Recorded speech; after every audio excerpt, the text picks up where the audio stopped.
سب کرنے کے بعد بھی یہ بات یاد رکھیں کہ اللہ اگر حالات نہ بدلے تو نہیں بدلتے. اللہ اگر حالات نہیں بدلے تو بدلتے. تو اللہ سے مانگنا، اللہ سے مانگنا ہم نے ایسا کرے، ہم نے ویسا کرے، اب حالات بدل جائیں گے.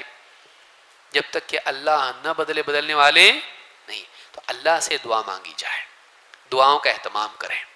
ہم اللہ سے اپنے لیے، اپنے مسلمان بھائیوں کے لیے، پوری امت کے لیے ہم دعا کریں، بلکہ ہم ہمارے دشمنوں کے لیے بھی دعا کریں.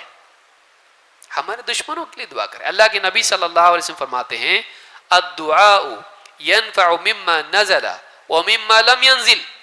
دعا سے فائدہ ہوتا ہے، ایسی مصیبت کے تعلق سے بھی فائدہ ہوتا ہے جو آ گئی، اور جو مصیبت نہیں آئی اللہ تعالیٰ سے دعا کی جائے تو اس مصیبت کا بھی حل ہوتا ہے، اللہ تعالیٰ اس کو روک دیتا ہے.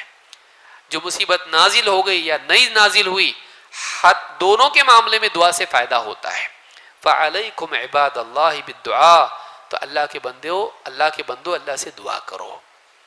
یعنی اللہ کے نبی صلی اللہ علیہ وسلم نے بتایا مصیبتوں میں اللہ سے دعا کرنا چاہیے. یہ امام حاکم کی روایت ہے. بلکہ آپ دیکھیں، جیسے میں نے کہا آپ نے دشمنوں کے لیے بھی دعا کرنا. ہم اپنی دعا میں کہ اللہ جو اسلام کے خلاف سازشیں کر رہے ہیں انہیں اسلام کا مددگار بنا دے. کبھی کرتے ہم؟ کیوں نہیں کر سکتا اللہ. حضرت عمر کے لیے کیا کیا اللہ نے؟ آپ دیکھیے حضرت عمر کتنی پٹائی کرتے تھے مسلمانوں کی. خالد بن ولید، اکرمہ، خالد بن ولید ایسے صحابی فتح مکہ کے وقت مسلمان ہوئے. وہ کتنی جنگیں لڑے اسلام کے خلاف، لیکن بعد میں جب مسلمان ہوئے تو جس جنگ میں بھی جاتے تھے ان کو کیا ہوتی تھی؟ فتح ہوتی تھی. اور اتنی جنگیں کر کے بھی بستر پہ وفات ہوئی. دیکھیے یعنی اللہ جس کو بچانا چاہے جنگوں میں رکھ کے بھی بچا سکتا ہے. زندگی موت کا مالک اللہ ہے. لیکن یہ جو اسلام کے دشمن تھے اللہ نے کیا کر دیا؟ ان کو اسلام کی قوت بنا دیا. اسی لیے حضرت عمر جب مسلمان ہوئے تو مسلمان کھل کے پھر دعوت بھی دینے لگے اور مسلمان کھل کے نماز بھی پڑھنے لگے. تو اسلام کے دشمنوں کو اللہ ہدایت دے کے اسلام کے لیے طاقت بنا سکتا ہے تو کیوں نہیں. طفیل ابن عمرو الدوسی کہتے ہیں کہ وہ اللہ کے رسول صلی اللہ علیہ وسلم کے پاس آئے، قبیلے کو دعوت دی، نہیں سنے، بہت ستائے.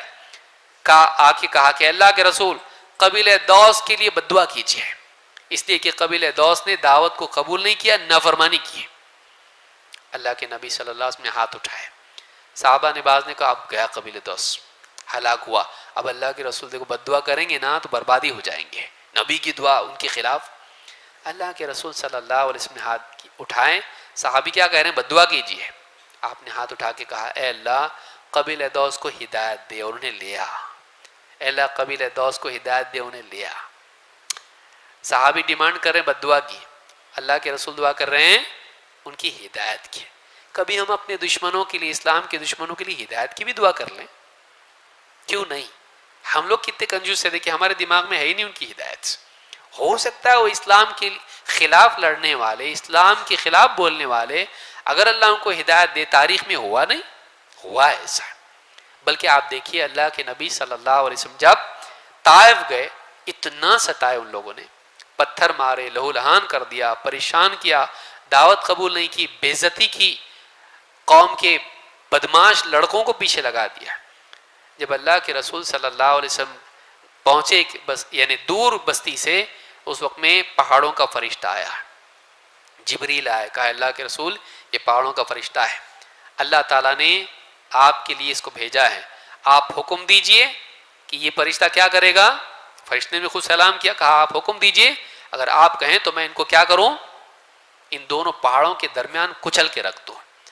اللہ کے نبی صلی اللہ علیہ وسلم نے کیا کہا؟ بد دعا کی؟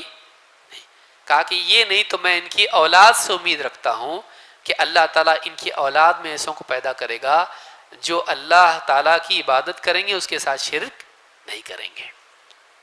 تو اللہ کے نبی صلی اللہ علیہ وسلم نے طائف والوں کے لیے بھی بد دعا نہیں کی ہے. اور پھر طائف والوں میں لوگ مسلمان بنے کہ نہیں بنے؟